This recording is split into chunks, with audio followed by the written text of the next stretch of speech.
السلام علیکم ورحمۃ اللہ وبرکاتہ۔ الحمد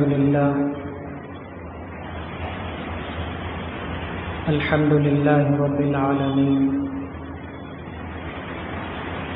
والعاقبۃ للمتقین والصلاة والسلام علی سید الانبیاء وخاتم النبیین سیدنا و مولانا محمد وآلہ واصحابہ اجمعین ومن تبعهم بإحسان إلى يوم الدين۔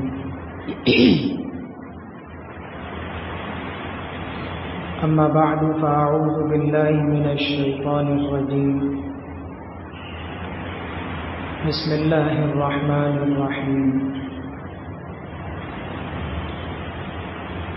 ما كان محمد أبا أحد من رجالكم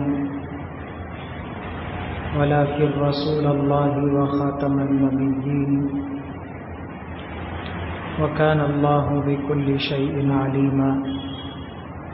صدق الله العظيم۔ بزرگان محترم، حاضرین گرامی قدر، نوجوان دوستو، عزیز ساتھیوں، اللہ رب العزت کے اس پاکیزہ ارشاد کے سلسلے میں ہمارے سامنے چند باتیں آ چکی ہیں۔ پہلی بات تو یہ کہ ہمارے نبی کا نام کیا ہے، اور دوسری بات یہ آئی تھی کہ ہمارے نبی کا کام کیا ہے۔ ان دونوں چیزوں کے ضمن میں بہت ساری نبوت اور رسالت سے متعلق، عقیدوں سے متعلق کچھ باتیں ہمارے سامنے آئی ہیں۔ مزید چند باتیں موجودہ زمانے کے اعتبار سے اور اس دور میں چل رہی بہت ساری فتنوں کی چیزوں کے اعتبار سے ہمیں کچھ واقفیت رکھنا بے حد ضروری ہے۔ اس لیے اس آیت شریفہ کا تیسرا مضمون تھا جو بہت پہلے سے آپ کے سامنے سنایا گیا تھا کہ ہمارے نبی کا مقام کیا ہے۔ ایک تو نام، دوسرا کام، اور تیسرا مقام۔ ہمارے نبی کا مقام اللہ تعالیٰ نے اس آیت شریفہ میں خاتم النبیین بتایا ہے کہ آپ سب نبیوں کے آخر میں اس دنیا میں تشریف لائے ہیں۔ آپ کی آمد پر نبوت کے سلسلے کو ختم کر دیا گیا، روک دیا گیا، بند کر دیا گیا۔ ایسا نہیں کہ یہ عارضی طور پر کچھ اس میں توقف کیا گیا ہے اور پھر آگے ضرورت پڑے تو پھر اسے کھولا جائے گا، ایسا نہیں ہے۔ اب یہ قیامت تک کے لیے اللہ تعالیٰ نے اس پر مہر لگا دی ہے، اسے ختم کر دیا گیا۔ ختم کے ایک معنی سیل اور مہر کے بھی آتے ہیں، اور عموماً سیل اور مہر جو لگتی ہے وہ مضمون کے بالکل ختم پر لگتی ہے۔ اس کے لگنے کے بعد اگر کوئی مضمون بڑھایا جائے تو سمجھیے کہ وہ اضافہ ہے۔ اس اضافے کے لیے پھر مزید آپ کو سیل لگانی پڑے گی، پھر مزید آپ کو دستخط کرنا پڑے گا۔ ہمارے مدرسے میں اکثر ایسا اتفاق ہوتا ہے، نکاح نامہ تیار ہو گیا، دستخط ہو گئے، اس پر سیل لگ گئی اور اسے جاری بھی کر دیا گیا، ایشو کر دیا گیا۔ گھر لے جانے کے بعد 1.5-2 مہینے کے بعد وہ نکاح نامہ واپس لاتے ہیں کہ حضرت اس میں ذرا ایک چھوٹا کرکشن ہے، اس میں یہ انشل نہیں آنا تھا، آ گیا ہے، اس میں این نہیں آنا تھا، آ گیا ہے۔ اب وہ کریکشن بھی ہم اپنی طرف سے یوں ہی نہیں کر سکتے. وہ صرف ایک لیٹر، صرف ایک حروف تہجی اگر اس میں بدلا جائے تو اسے بھی باقاعدہ اٹیسٹ کرنا پڑے گا، سیل لگانی پڑے گی، اس پر دستخط کرنا پڑے گا، اور نئے دستخط کی تاریخ ڈالنی پڑے گی کہ یہ کب ہوا. تو یہ دنیاوی چیزیں ہیں. اللہ کا نظام ایسے ہی سستا کیوں چل سکتا ہے؟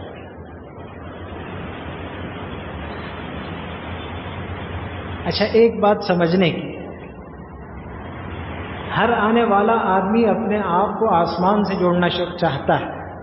میں آسمانی ہوں، میرے اوپر وحی نازل ہوتی ہے، مجھے احکامات دیے گئے ہیں، مجھے فلاں مجھے فلاں. تو ان احکامات میں نماز کم کرنے کا اختیار تو ان کو دیا گیا، 5 کے بجائے 1 پڑھ لو کافی ہے.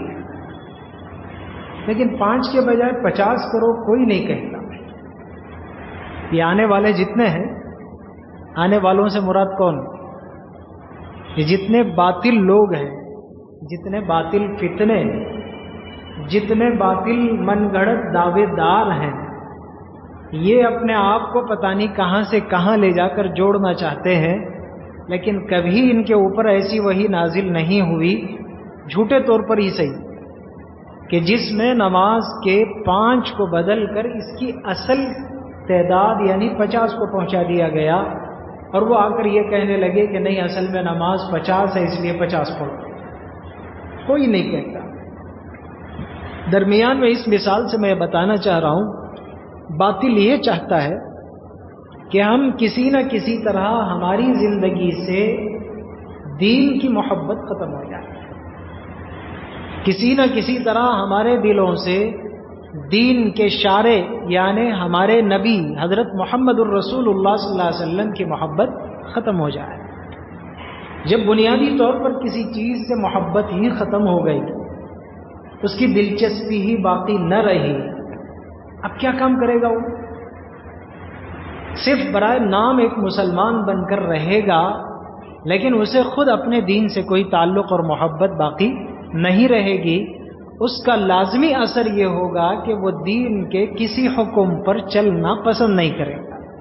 اب اسے نماز بھاری لگتی ہے، اب اسے رمضان کے روزے بھاری لگتے ہیں، اپنی محنت کی گاڑی کمائی کے پیسے سے زکوٰۃ دینا اس کے لیے بہت بھاری لگتا.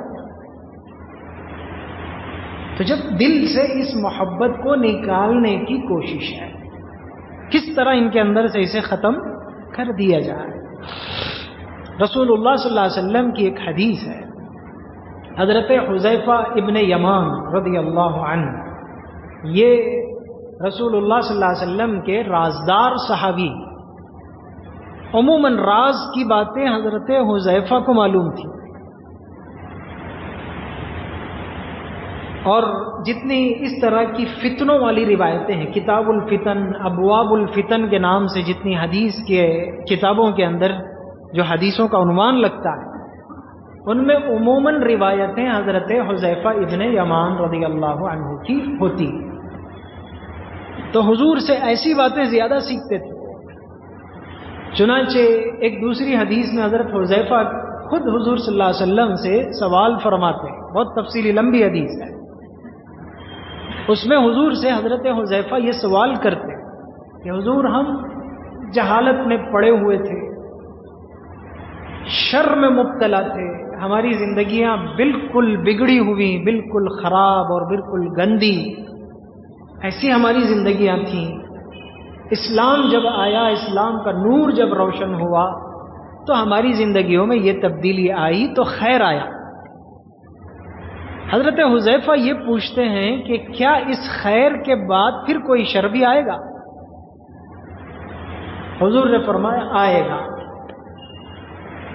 یعنی زمانے جاہلیت کا، بت پرستی کا ایک زمانہ جو شر کا زمانہ گزرا، اس کے بعد اسلام کا سورج طلوع ہوا، روشنی پھیلی، لوگوں کی عقلیں کھلیں، آنکھیں کھلیں، سمجھ آئی بات، اور سب اسلام میں داخل ہونے لگے.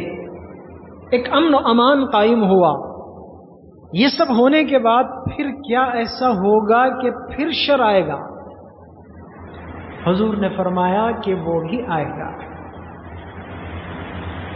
تو رسول اللہ صلی اللہ علیہ وسلم سے حضرت حذیفہ نے سوال فرمایا کہ اس شر سے بچنے کی شکل کیا ہو، کیسے بچ سکیں گے؟ تو رسول اللہ صلی اللہ علیہ وسلم نے بہت ساری چیزوں کی تعلیم دی حضرت حذیفہ کو۔ ان میں سے ایک بات یہ بھی بتائی کہ تم اپنے آپ کو دین حق کی حفاظت کے ساتھ جوڑے رکھو، مضبوطی کے ساتھ اسے تھامے رکھو، اپنی زندگی میں اعمال کو باقی رکھنے اور ان کی حفاظت کرنے کی کوشش اور فکر کرو، اس میں لگے رہو گے، اللہ تعالیٰ تمہاری حفاظت فرمائے گا۔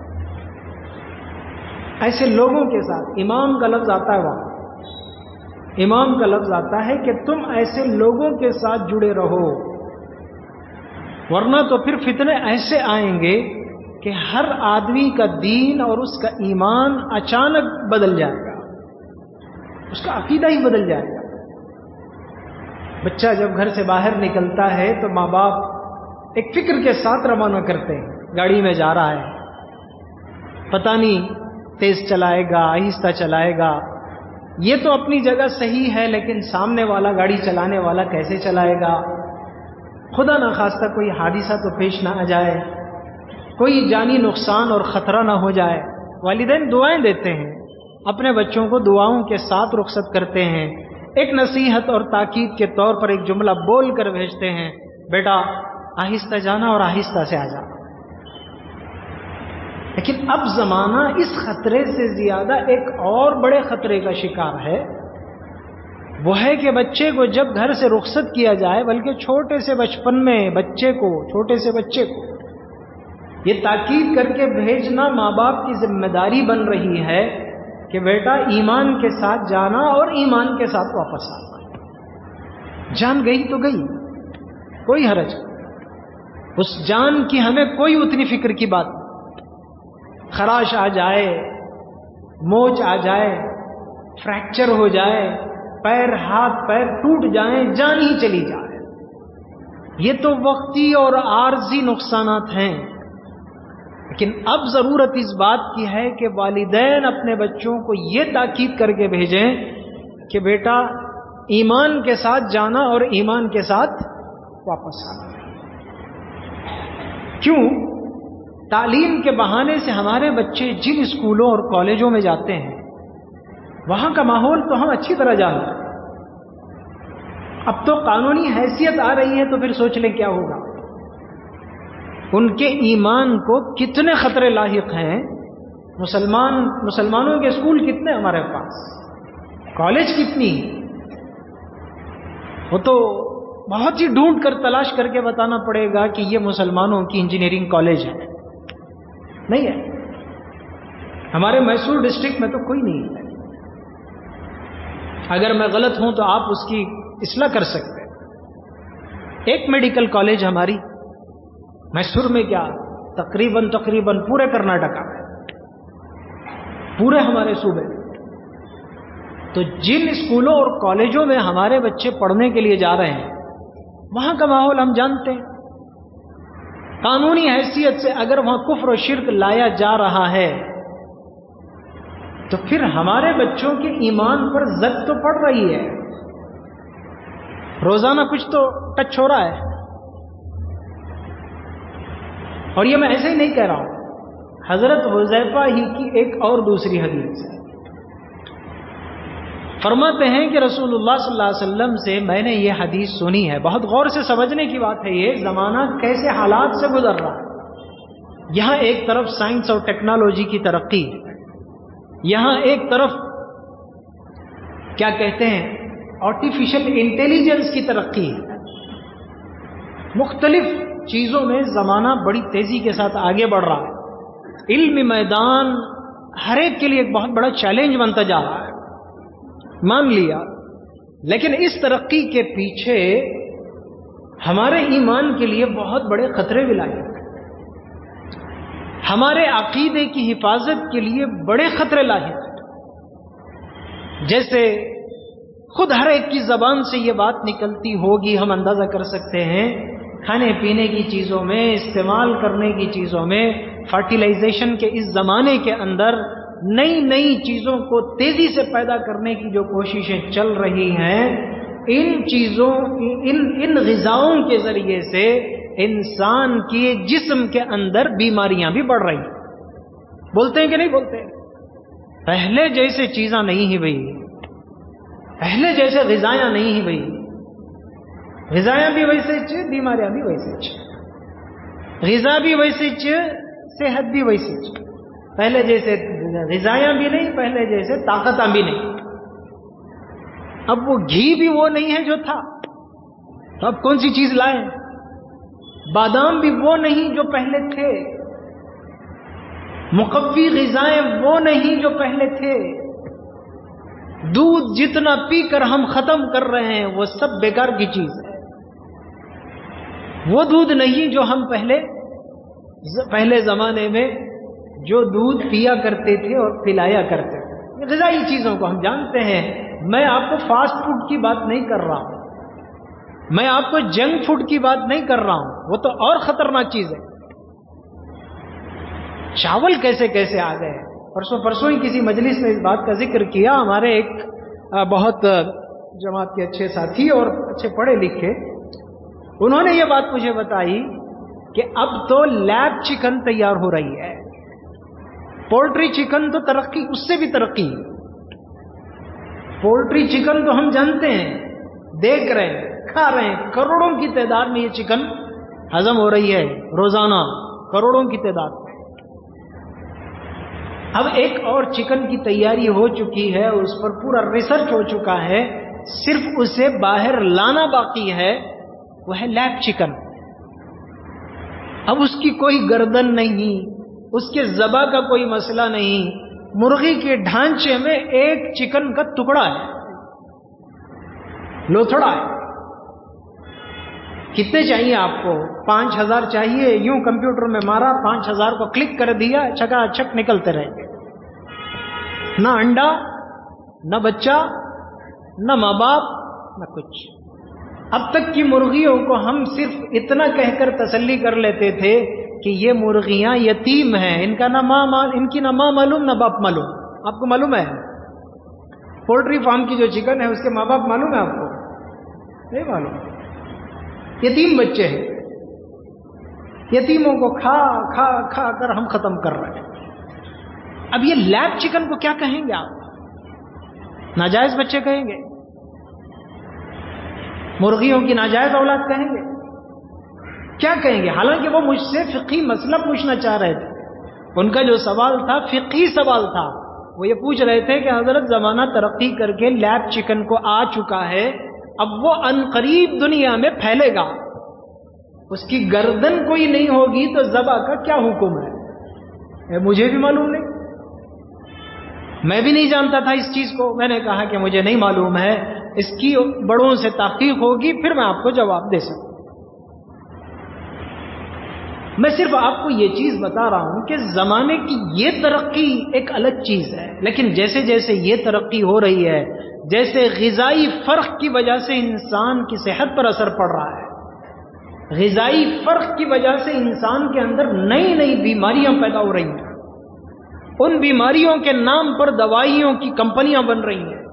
ان کمپنیوں پر ہمارے جسم کا، ہماری صحت کا اور ہماری مال و دولت اور پیسے کا استحصال کیا جا رہا ہے، لوٹا جا رہا ہے. سب کچھ دیکھ رہے ہیں ہم آنکھوں سے. ان حالات میں یہ نہ سمجھیں کہ صرف یہ دنیاوی اعتبار سے ہو رہا ہے. یہ ایک بہت بڑے خطرناک ایمان کے آزمائش والے فتنے کی طرف قدم آگے بڑھ رہا ہے.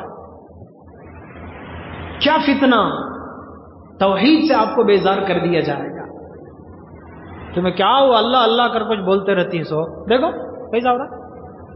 پیدا کرے نہیں ہمیں کر رہی نہیں، مشین سے ہو رہا ہی نہیں.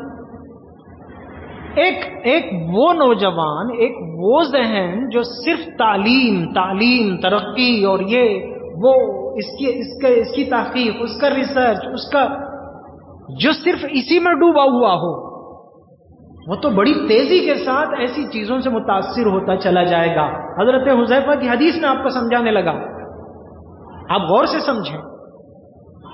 ان ترقیات کے پیچھے باطل اور دجالی طاقتیں ہمارے ساتھ کیا کرنا چاہتی ہیں, اور آپ یہ بھی نہ سمجھیں کہ کیا بار بار پھرا کو ہم ناچ کئی کو بولتے رہتے ہیں, کہ سب ہو رہا ہے تو ہمارے واسطے ہمارے خلاف پیچھے. جی ہاں, لازمی بات ہے. آپ دل کی گہرائیوں میں اس بات کو بٹھا لیں, آپ کے دل میں جو ایمان کا نور ہے وہی پوری دنیا کے لیے دشمنی کا سبب ہے. آپ کے دل میں ایمان کا جو نور بچا ہوا ہے, پوری دنیا کی خلاف ورزی کی وجہ بنیادی طور پر وہی ایک چیز ہے. آپ کے اندر سے وہ نور نکل گیا, آپ کے اس پھسپھسے جسم سے ان کو کوئی سروکار نہیں ہے, ان کو کوئی لینا دینا نہیں. آپ سے نہ وہ لڑیں گے, آپ سے نہ وہ کسی قسم کا اختلاف کریں گے. جاؤ مزے کا, مزے کا, اس سے ان کو کوئی خطرہ نہیں. امریکہ کی دبئی سے کبھی جنگ ہوئی؟ میں آپ کو ایک الگ زبان میں سمجھانا چاہتا ہوں, مختصر. دبئی سے کوئی جنگ ہوئی؟ آپ کو یاد ہے آپ کی عمر میں, آپ کی زندگی میں, میں تو چھوٹا ہوں, بڑی عمر والے بزرگ حضرات یہاں موجود ہیں, کبھی آپ نے اخبارات میں سنا ہے دبئی والوں سے امریکہ کی جنگ ہو گئی, اسرائیل کی جنگ ہو گئی, فلسطین پر لڑ رہے ہیں, ٹوٹ رہے ہیں. ان کے پاس کیا ہے بھائی؟ افغانستان پر اتنا ٹوٹے, 10 سال 11 سال, اینٹ سے اینٹ بجا دی ان کی. کیا تھا؟ پہاڑ کی چٹانیں تھیں, ریت کے بڑے بڑے ریگستان تھے. ان کے پاس ڈھنگ کا پستول نہیں, ایک میزائل نہیں, ایک بم نہیں. کیوں ان کے پیچھے پڑے ہوئے تھے؟ کیوں ان کے پیچھے پڑے ہوئے تھے؟ کیوں پڑے ہوئے ہیں ابھی بھی؟ فلسطین سے کیا لینا دینا ہے ان کو؟ برہا بیت المقدس کا معاملہ وہ الگ چیز ہے, وہ الگ چیز ہے. اس کے لیے آخری سانس تک قربانی چلے گی. مسلمان بھی نہیں چھوڑیں گے, یاد رکھیں, مسلمان بھی نہیں ہاریں گے. افغانستان سے کیا تھا آپ کا؟ پیٹرول تو اب ملا. میں ایک سیاسی زبان میں آپ کو یہ بات سمجھانے لگا ہوں کہ کیا ہو رہا ہے دنیا میں. آپ یہ نہ سمجھیں کہ ہر بیان میں, ہر تقریر میں, ہر جلسے میں یہ صرف مسلمانوں ہی کے خلاف یہ چل رہا ہے. یہ کیوں بات یہ بتائی جاتی ہے؟ کیا پوری دنیا میں ہم ایک ہی ہیں؟ ضرور آپ ایک ہی ہیں, میں اور آپ ایک ہی ہیں. باقی اگر میرے اور آپ کے اندر سے وہ اصل چیز نکل گئی تو پھر میرے اور آپ سے ان کا کوئی لینا دینا نہیں ہے. یہی وجہ ہے کہ دبئی مسلمان کنٹری سمجھی جاتی ہے, لیکن وہاں کے جو حالات ہو چکے ہیں اس سے امریکہ اور اسرائیل بہت مطمئن اور خوش ہیں کہ ان کے اندر کی جو روحانیت ہونا چاہیے وہ ختم ہوتی جا رہی ہے. جو اصل ٹارگٹ ہے وہ ختم ہوتا جا رہا ہے. اس لیے ان کو چھوڑو, ان سے لڑنا بھڑنا کچھ نہیں.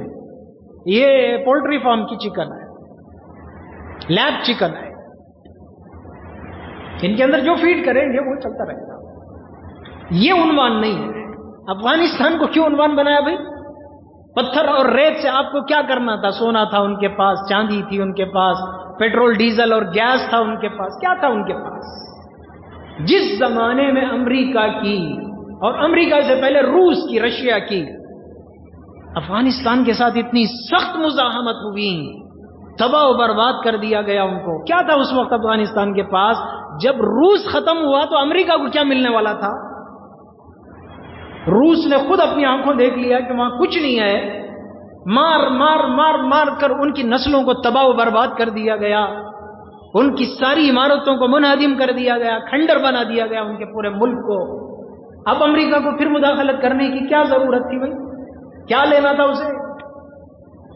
جو پتھرے سالم ملتے تھے وہ بھی ٹوٹ گئے, جو چٹانیں مل سکتی تھی کاٹ کر کم از کم اس کا گرینیٹ بناتے وہ بھی ٹوٹ گئے. اب کیا کرے گا افغانستان کے پیچھے پڑ کر؟ میں ایک سیاسی زبان میں آپ کو یہ بات بتانا چاہ رہا ہوں, دل میں بٹھا دینا چاہ رہا ہوں.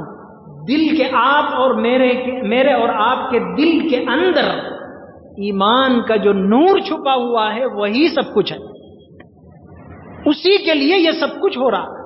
پوری دنیا اسی کی وجہ سے پیچھے پڑی ہے، پوری طاقتیں اسی کے خلاف لگی ہوئی ہیں۔ کس میٹھے حلوے کے ذریعے سے ان کے اندر سے وہ نور نکالا جا سکتا ہے، آپ کو کھلائیں گے۔ کس ناچ گانے کے ذریعے سے وہ ایمان کا نور باہر نکالا جا سکتا ہے، آپ کو نچائیں گے۔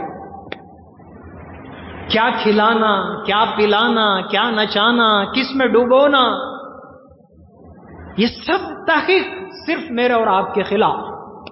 کیوں؟ وہ نور کسی طرح باہر آ جائے، پھر میرے اور آپ کے جسم سے، خس و خاشاک سے، گھاس پھوس سے ان کو کوئی لینا دینا نہیں رہے گا۔ اس لیے دنیا کی پوری طاقتیں ہر لائن سے ہمارے ایمان کے خلاف کہیں نہ کہیں قدم رکھنے کی کوشش کر رہے ہیں۔ ایک طرف سے یہ چیزیں چل رہی ہیں، ہوائیں، دوسری طرف سے انسانوں کے بیچ میں انسانوں کو کھڑا کیا جاتا ہے۔ میرے اور آپ کے بیچ میں ایسے ہی لوگوں کو ڈالا جاتا ہے، پیدا کرایا جاتا ہے، پھر ان کے ذریعے سے فتنے کھڑے کیے جاتے ہیں۔ رسول اللہ صلی اللہ علیہ وسلم نے فرمایا، حدیث میں آپ کو سنا دوں حضرت حذیفہ کی، دیکھو ایک زمانہ ایسا آئے گا میری اس امت کے اوپر فتنوں کی بارش ہوگی، فتنوں کی بارش ہوگی، ایسے مسلسل فتنے ان پر ٹوٹ پڑیں گے، گریں گے، جیسا کہ حصیر کی کاڑیاں ایک کے پیچھے ایک لگی رہتی ہیں۔ حصیر کی کاڑیاں کل حصیری عودن عودن، جیسے حصیر کی ایک لکڑی دوسری لکڑی سے، ایک دوسری سے ملی ملی رہتی ہے، جمی جمی رہتی ہے، ایسے ان کے اوپر فتنے ٹوٹ پڑے۔ اتنے خطرناک فتنے مسلسل آتے رہیں گے، ایک کا چکا دوسرا، دوسرا چکا تیسرا۔ کیا ہوگا پھر؟ رسول اللہ صلی اللہ علیہ وسلم نے فرمایا ان فتنوں کے خلاف دونوں طرح کی کوششیں چلیں۔ ایک وہ ایمان والا جو ان فتنوں کا انکار کرے گا، ان کو رد کرے گا، جیسے جیسے وہ ان کو رد کرتا جائے گا، ایک ایک فتنہ آیا اس کاڑی کو ہٹاتا گیا، اللہ تعالیٰ اس کے اندر ایمان کے نور کو بڑھاتے جائیں گے۔ اور ایک وقت ایسا آئے گا کہ اصل جب بڑے بڑے فتنے اٹھ کر سامنے آئیں گے، یہ تو چھوٹے ہیں، بچے ہیں، ابھی ہم گزر رہے ہیں، بہت بڑے بڑے خطرناک قسم کے فتنے، دل آپ کا دہل جائے گا، دماغ ایسے حیران ہو جائے گا کہ کیا کروں کیا نہ کروں، ہاں کہوں یا نہ کہوں، خاموشی اختیار کر لوں، کیا کروں؟ بول نہیں سکیں گے ہم، کچھ کر نہیں سکیں گے۔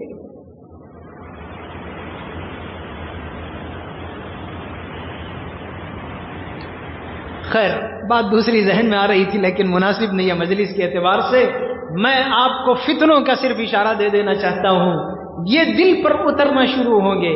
ایمان والا اپنے ایمان کے نور کی برکت سے، اگر وہ یہ نور کب آئے گا؟ جب واقعتاً وہ مومن ایمان والا ہوگا، اس کے اندر واقعتاً وہ چیز سمو جائے گی، اللہ تعالیٰ اسے ہدایت دیں گے، اس نور کی بنیاد پر وہ کام کرے گا۔ نہیں بھائی، جھوٹ بولنا واقعتاً بری چیز ہے، جھوٹ بول کر دو چار پیسے کمانے سے میرا کیا فائدہ ہو جائے گا؟ جو کماؤں سچ بول کر کماؤں، ایمان کا نور کام کرتا ہے۔ بھائی ایک پیسے کے لیے، 10-20 روپے کے لیے، 25-50 کے لیے اپنے ہی کسی مسلمان بھائی کو، چلو غیر ہو کہ مسلمان، انسان تو ہے، کسی کو دھوکہ دے کر میں اس پیسے کو کما کر اپنے بیوی بچوں کو کھلا کر اپنے بیوی بچوں کی سلامتی کی امید کیسے رکھ سکوں گا؟ نہیں، میرے لیے مناسب نہیں ہے۔ جو کماؤں گا سیدھا سیدھا کماؤں گا، 10 روپیہ میں اپنے بچوں کو کھلاؤں، دال روٹی کھلاؤں، اچھی کھلاؤں، پاکیزہ کھلاؤں، تاکہ میرے بچے محفوظ رہیں، اچھے رہیں، ان کو کسی قسم کی بیماری نہ آئے، ان کو کسی قسم کا نقصان نہ ہو، یہ سوچنے کا کام ایمان کا نور کرتا ہے۔ جب وہ نور آتا ہے ہمارے دل میں، اللہ تعالیٰ حفاظت کا سامان کرتے ہیں، تو ایک ایمان والا ان کو رد کرتا ہے ایک ایک کر کے، نہیں یہ غلط ہے، یہ غلط ہے۔ جو بھی دعویٰ کرے اس زمانے میں آ کر کے میں مہدی ہوں، جھوٹا، اس وقت مہدی نہیں ہے، نہ آئے ہیں نہ اب اس وقت ہیں، آنے والے ہیں، ان کی نشانیاں ہیں، ان کی نشانیوں کے ساتھ جب ان کا ظہور ہوگا اس زمانے کے بڑے بڑے معتبر معتمد مستند علماء اعلان کریں گے تب میں اسے تسلیم کروں گا. یہاں انکار ہے. کوئی کہے گا کہ میں عیسیٰ موعود ہوں، سرے سے اس کا انکار ہوگا. جب حضرت عیسیٰ آئیں گے اس کی علامتیں میں کچھ بیان کر چکا ہوں. اس وقت بڑوں کی طرف سے باقاعدہ اس کا اعلان ہوگا اور وہ دیکھنے سے خود ایک ایمان والے کو سمجھ میں بھی آئے گا، تب میں اس کا اقرار کروں گا. آئیں گے ضرور، اس کا یقین. کوئی کہے گا میں ہی نبی ہوں، نعوذ باللہ، مجھے بھی نبوت دی گئی ہے، میرے اوپر بھی وحی آتی ہے، اسی لمحے بغیر کسی قد و کاوش کے، بغیر کسی سوچ بچار کے انکار کروں گا کہ ہرگز نہیں، جھوٹا ہے، میں کسی کو نہیں مان سکتا. قیامت تک کوئی نبی آنے والا نہیں ہے، میں فلاں ہوں، میں فلاں ہوں. علم کے میدان میں آگے بڑھ کر یہ پیش کرنا اسلام کا یہ حکم انسانیت کے خلاف ہے. اسلام کا شریعت اسلامیہ کا یہ حکم یہ ایک طرح سے غلط ہے، اسے بدلنا چاہیے. تناؤذ باللہ. کوئی جھوٹا آدمی اس طرح کا دعویٰ کرے، سرے سے ہم انکار کریں گے. شریعت میں تجھے مداخلت کرنے کا حق کس نے دیا؟ تو کون ہوتا ہے بولنے والا؟ تیری حیثیت ہی کیا جو تو اسلام اور شریعت کے احکام کے بارے میں بولے؟ ہمارے احکام قرآن کے پاکیزہ، محفوظ، پکے، مضبوط. احادیث مبارکہ بالکل محفوظ. کسی انسان کو یہ حق نہیں ہے کہ شریعت کے احکام میں اب تبدیلی کرے. یہ اصل میں دروازے ہوتے ہیں اندر داخل ہونے کے، یہ کیسا وہ کیسا. تو یہ کہ کر کے وہ اس کا انکار کرتا جا رہا ہے. اللہ تعالیٰ اس کے ایمان کے نور کو بڑھاتے جاتے ہیں. زخم سے بچاتے ہیں، سیاہی سے بچاتے ہیں، اندھیرے سے بچاتے ہیں. اللہ تعالیٰ اس کے نور کو اتنا کامل و مکمل کر دیتے ہیں. اب جب بڑے فتنے قیامت کے قریب سامنے آئیں گے، رونما ہوں گے، کتنا بڑا طوفان ہی کیوں نہ ہو، ٹس سے مس نہیں ہوگا، اسے اثر ہی نہیں پڑے گا، وہ ان کا اثر کبھی قبول نہیں کرے گا. اس کے برخلاف جو آدمی ایک فتنے کا شکار ہوا، زخم لگا، کالا دھبا آ گیا، سیاہی اندر آ گئی، اندھیرا چھانا شروع ہوا، دھواں پھیلنا شروع ہوا، اب دوسرا اثر انداز ہوگا، تیسرا اثر انداز ہوگا.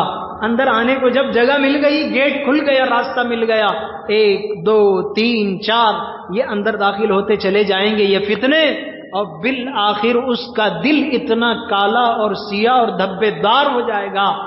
اب جو بڑا فتنہ بھی اس کے سامنے آئے گا، بڑی آسانی کے ساتھ وہ اس فتنے کو قبول کر لے، اور اس کی وجہ سے اس کا ایمان اس کے اندر سے نکلتے چلے جائے. یہ اس وقت کے زمانے کی کوششیں ہیں. روز بروز ہمارے سامنے نئے نئے فتنے جو آتے چلے جا رہے ہیں، ان سے حفاظت کا سدباب کرنا، ان کے حفاظت کی کوشش کرنا اور ان کے حفاظت کے لیے تیاری کرنا، یہ میرے اور آپ کے ایمان کی حفاظت کے لیے بے حد ضروری ہے. تیاری سے مراد ہم کوئی تیر تلوار کی بات نہیں کر رہے ہیں. تیاری سے مراد ہم یہ کہہ رہے ہیں اپنے ایمان کو خود سمجھنے کی کوشش کرو، اپنے دین کو سیکھنے کی کوشش کرو، عقائد کو سیکھو. مسائل سے پہلے عقائد کا نمبر آتا ہے، اسی لیے دعوت و تبلیغ کے 6 نمبر میں بھی پہلا نمبر کلمہ ہے. کلمے کا مطلب عقیدہ، کلمے کا مطلب عقیدہ. ہمارا ایمان، ہمارا عقیدہ سب سے پہلے درست ہونا چاہیے، پھر مسائل سامنے آئیں گے. ایمان کو درست کریں، عقیدوں کو درست کریں. اللہ سے ہمارا کیا تعلق اور رشتہ ہے، حضرت محمد الرسول اللہ صلی اللہ علیہ وسلم سے، خاتم النبیین سے ہمارا کیا تعلق اور رشتہ ہے، کیا ہے ان دونوں کے درمیان میں فرق، اللہ کسے کہتے ہیں، نبی کسے کہتے ہیں، نبی کا کیا کام ہوتا ہے، ہمارے نبی کے بعد کوئی نبی کیوں نہیں آنے والا ہے اور کیوں نہیں آ سکتا، آئے گا تو پھر مجھے اور آپ کو کیا کرنا ہے. ان چیزوں کو علماء کے پاس بیٹھ کر سیکھنا پڑے گا. اور جب تک ہم اس کی فکر اور کوشش خود کے لیے نہیں کریں گے، اپنی اولاد کو بچانا بھی ہمارے لیے مشکل ہو جائے گا. اس وقت جو بچے گھر سے باہر تھوڑی دیر کے لیے بھی جاتے ہیں، واپس ایمان کی سلامتی کے ساتھ آنا ان کے لیے مشکل ہوتا جا رہا ہے. ان کی حفاظت کا ہم سامان کریں، ورنہ تو پھر اللہ ہی ہماری حفاظت فرمائے. ایک چھوٹی سی چیز کے ذریعے سے اگر ہم کسی فتنے کا شکار ہو جائیں تو اس کے لیے ایک جگہ مل گئی، راستہ مل گیا، اب اس کے پیچھے آنے والے فتنے خود بخود آہستہ آہستہ اس کی جگہ پکڑتے ہوئے اندر آنا شروع ہو جائیں گے۔ اللہ ہم سب کی حفاظت فرمائے، ہمارے ایمان و عقائد کی حفاظت فرمائے، ہمارے دین اور ایمان کے نور کی حفاظت فرمائے۔ جتنی باطل طاقتیں، جتنے فتنے ابھرتے آ رہے ہیں، رونما ہو رہے ہیں، خاص طور پر ختم نبوت کے خلاف جتنے فتنے شروع ہو رہے ہیں، جس میں سب سے پہلا اور بنیادی اور خطرناک فتنہ ہمارے ملکوں کے اندر اب وہ چلا گیا یوروپ میں، اب وہ چلا گیا دوسرے ملکوں میں، مغربی ملکوں میں، وہ ہے قادیانیت کا فتنہ۔ ہم اسے کوئی معمولی نہ سمجھیں، اور قادیانی فتنے کو ہم یہ نہ سمجھیں یہ کوئی مسلکی ٹکراؤ ہے۔ اہل سنت والجماعت بھی ہیں اور دیوبندی بھی ہیں، تبلیغی بھی ہیں۔ یہ تبلیغی سنی کا اختلاف ہرگز نہیں ہے، یاد رکھیں۔ تبلیغی سنی یہ ایک گھر کے دو بھائی ہیں، کبھی نہ کبھی ان کی اصلاح ہوگی انشاءاللہ۔ یہ ہمارا اختلاف یہ گھر کے اندر کے دو بھائیوں کے درمیان کا اختلاف ہے، قادیانیت کا اختلاف گھر سے باہر کا ہے۔ ان کے ایمان کا کوئی دور دور تک تعلق نہیں۔ جس نے اپنے آپ کو نبی ہونے کا دعویٰ کر دیا ہو، اس کی نسل اور اس کے چیلوں کو ہم کبھی گھر کے اندر کا ہرگز نہیں سمجھ سکتے۔ اس فتنے کو ہم سمجھیں، اس لفظ سے آپ گھبرائیں نہیں کہ کیا بولا جا رہا ہے۔ قادیانیت، اس پر کفر کا فتویٰ زمانہ پہلے لگ چکا ہے، پوری دنیا اسے کفر سے تعبیر کرتی ہے، مانتی ہے کہ یہ کافر ہے، اور یہ کوئی چھپی ہوئی چیز نہیں، آپ اس کو اٹھا کر پڑھ لیں۔ لیکن میں کیوں اسے صاف طور پر ذکر کر رہا ہوں، آپ اٹھا کر دیکھ لیں۔ آپ چونکہ زیادہ انٹرنیٹ سے لگے ہوئے، انٹرنیٹ سے ڈسے ہوئے، انٹرنیٹ کے زہر اور اس کے بہت ہی خطرناک قسم کے نشے میں ڈوبے ہوئے ہوتے ہیں، اس لیے میں آپ کو کہہ رہا ہوں بہت سارے اسلامک ویب سائٹ قادیانیوں کے بنائے ہوئے، قادیانیوں کے بنائے ہوئے۔ آپ جب کھولیں گے تو اسلام قادیانیت کی نظر میں پڑھا جائے گا۔ اب جو نئے نصاب کی اسکولی کتابیں چھپی ہیں، اس کتاب کا ایک تراشا واٹس ایپ میں علماء کے بیچ میں لایا گیا تاکہ علماء کو پتا چلے، اس میں قادیانیت کا بہت اچھے الفاظ میں تعارف کرایا گیا۔ ہندوستان میں، اس ملک میں، اور جو آزاد ہندوستان تھا، جو ہمارا پہلے کا ہندوستان تھا، آزادی سے پہلے کا عظیم ہندوستان، جس میں پاکستان کا حصہ بھی شامل، سری لنکا بھی شامل، اور دوسرے بہت سارے چھوٹے چھوٹے جو ممالک بن گئے، یہ سب ہندوستان کے اندر شامل کیے جاتے تھے۔ اس پورے عظیم تر ہندوستان کے اندر سب سے بہترین کام کرنے والے غلام احمد قادیانی کا بہت اچھے الفاظ میں ذکر کیا گیا۔ اب بتاؤ، جو بچے 3rd 4th 5th کلاس میں اسٹینڈرڈ میں، ہمارے بچے اس جملے کو، اس چیپٹر کو اگر ہمارے بچے اسکول سے پڑھ کر آئیں گے تو قادیانی کے بارے میں کیا عقیدہ رکھیں؟ یہ میں پڑھ کر بتا رہا ہوں، ایسے ہی نہیں بتا رہا ہوں آپ کو، اس لیے کھل کر بتا رہا ہوں کہ اس لفظ کو سمجھ لیں۔ قادیانی مسلمان نہیں ہے، قادیانی پکا کافر ہے۔ قادیانیت سے تعلق رکھنے والے لوگ کفر میں داخل ہوتے ہیں۔ میسور میں اس کی محنت چل رہی ہے، چند دن کی دوستی، کھانا پینا، میل ملاپ کے بعد آپ کو تشکیل کی جاتی ہے، وہاں ایک پروگرام ہونے والا ہے، آپ ہمارے ساتھ قادیان چلیں۔ کفر میں لے جا رہے ہیں، اور مسلمان اسی بات پر بیٹھے ہوئے ہیں، ویسا سب بولنا نہیں، کیا بھی ویسا، چھوڑو ان کا انہوں کر لیں گے، ہمارا ہمیں کر لیں گے، تمہارا تو بچاؤ، تمہارا تو بچاؤ، ان کا وہ کریں، تمہارا تو بچانے کی کوشش کرو، یہ تو فکر کرو، اس کی حفاظت کا سامان کرو، ورنہ پھر نعوذ باللہ، اللہ حفاظت فرمائے، ایک بچہ ہمارے گھر کا قادیان ہو گیا، ہمارے گھر کا دروازہ کھل گیا، ہمارے گھر کا دروازہ کھل گیا۔ تھوڑی دیر کے لیے دروازہ کھلا رکھنے میں جھجکتے ہیں، رات کا وقت ہو گیا ہے، کہیں کوئی موذی جانور اندر نہ آ جائے، چوہا اندر داخل نہ ہو جائے، اور جنگلی قسم کے جانور، موذی قسم کے جانور اندر نہ آ جائیں۔ اور یہ کس کے لیے دروازے کھولے جا رہے ہیں؟ جہاں ایمان ہی کو خطرہ ہے، نسل تباہ ہونے کے اندیشے ہیں، خطرے ہیں۔ یہ اس وقت چل رہا ہے اسکولی نصابوں میں جان بوجھ کر قادیانیت کو اہل السنت والجماعت مسلمانوں کے ساتھ لگا کر رکھنے، بلکہ ان کے برابر کھڑا کرنے، بلکہ اس سے آگے اگر میں کہوں ان جملوں کی تعبیرات کی بنیاد پر، اس سے آگے میں کہوں عام مسلمانوں سے بہتر مسلمان قرار دینے کی ہندوستان کی حکومت کوشش کر رہی ہے، ہماری کتابوں میں پڑھانا چاہتی ہے، ہمارے بچوں کو سکھانا چاہتی ہے۔ اب مسلمان خاموش بیٹھیں گے، مسلمان چپ رہ جائیں گے، کیا ہوگا پھر ہمارے ایمان کا خطرہ؟ اس لیے یہ کوئی قادیانی اور ہمارا کوئی گھر کے اندر کا اختلاف نہیں ہے، یاد رکھیں یہ گھر سے باہر کی چیز ہے، ہمارے دائرے میں وہ آ ہی نہیں سکتے۔ جس بدبخت ترین انسان نے اپنے آپ کے نبی ہونے کا دعویٰ کیا ہو، باطل دعویٰ کیا ہو، اس خبیث انسان کو ہم کیا عزت دیں، کیا بات کریں گے اس سے؟ اللہ ہم سب کی بال بال حفاظت فرمائے۔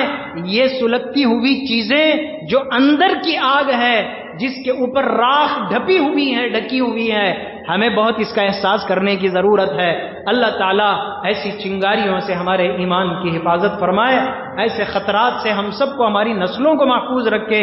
یاد رکھنے کی ضرورت ہے، سمجھنے کی ضرورت ہے، ہوش کے ناخن لینے کی ضرورت ہے۔ چاروں طرف سے ہمیں ٹارگیٹ کیا جا رہا ہے، کیوں کیا جا رہا ہے میں سمجھا چکا ہوں۔ ہمارے دل کے اندر کا ایمان کا نور سب کے لیے ایک ٹارگیٹ بن چکا ہے، اس لیے اس کی حفاظت کی فکر فرمائیں۔ اللہ مجھے اور آپ کو اس کی توفیق اور ہدایت نصیب فرمائے، گمراہی کی چیزوں سے، فتنوں سے اللہ تعالی ہم سب کو محفوظ رکھے، آمین۔ وآخر دعوانا ان الحمد للہ رب العالمین۔ حاضرین گرامی، اس وقت ایک خصوصی اعلان یہ ہے کہ اس مہینے کی یہ پہلی جمعہ ہے، ہمارے اس مدرسہ مسجد کے تحت میں جامعہ خاکشہ کے نام سے جو مدرسہ چلتا ہے، اس مدرسے کے تعاون کی گزارش ہے آپ سے، آپ حضرات دل کھول کر اس کا تعاون فرمائیں، اس کی ضروریات میں ساتھ دیں۔ ایک دینی مدرسہ مضبوط نظام کے ساتھ چلے گا، انشاءاللہ دین کی حفاظت ہوگی۔ یہاں ایک چھوٹی سی بات بتا دوں، دین کے سلسلے میں دو کام ہیں، ایک ہے دین کی اشاعت اور ایک ہے دین کی حفاظت۔ اشاعت کا کام اللہ تعالیٰ کسی سے بھی لے سکتے ہیں، اشاعت کا کام اللہ تعالیٰ کسی سے بھی لے سکتے ہیں، بادشاہوں سے لیا، حاکموں سے لیا، اللہ تعالیٰ نے کمزوروں سے لیا، طاقتوروں سے لیا اور بہت کچھ لیا، اس کی مثالیں ہیں۔ لیکن دین کی حفاظت کا کام جیسے ہمارے بڑوں نے حدیث کی روشنی میں فرمایا، وہ اللہ تعالیٰ علم والوں سے لیتے ہیں، دین کی حفاظت کا کام اہل علم سے لیتے ہیں۔ اب اشاعت کرتے ہوئے ہمارے سیدھا سادے ذہن کے ساتھی، ان کو پتہ نہیں چلے گا کہ قادیانی کیا فرقہ ہے۔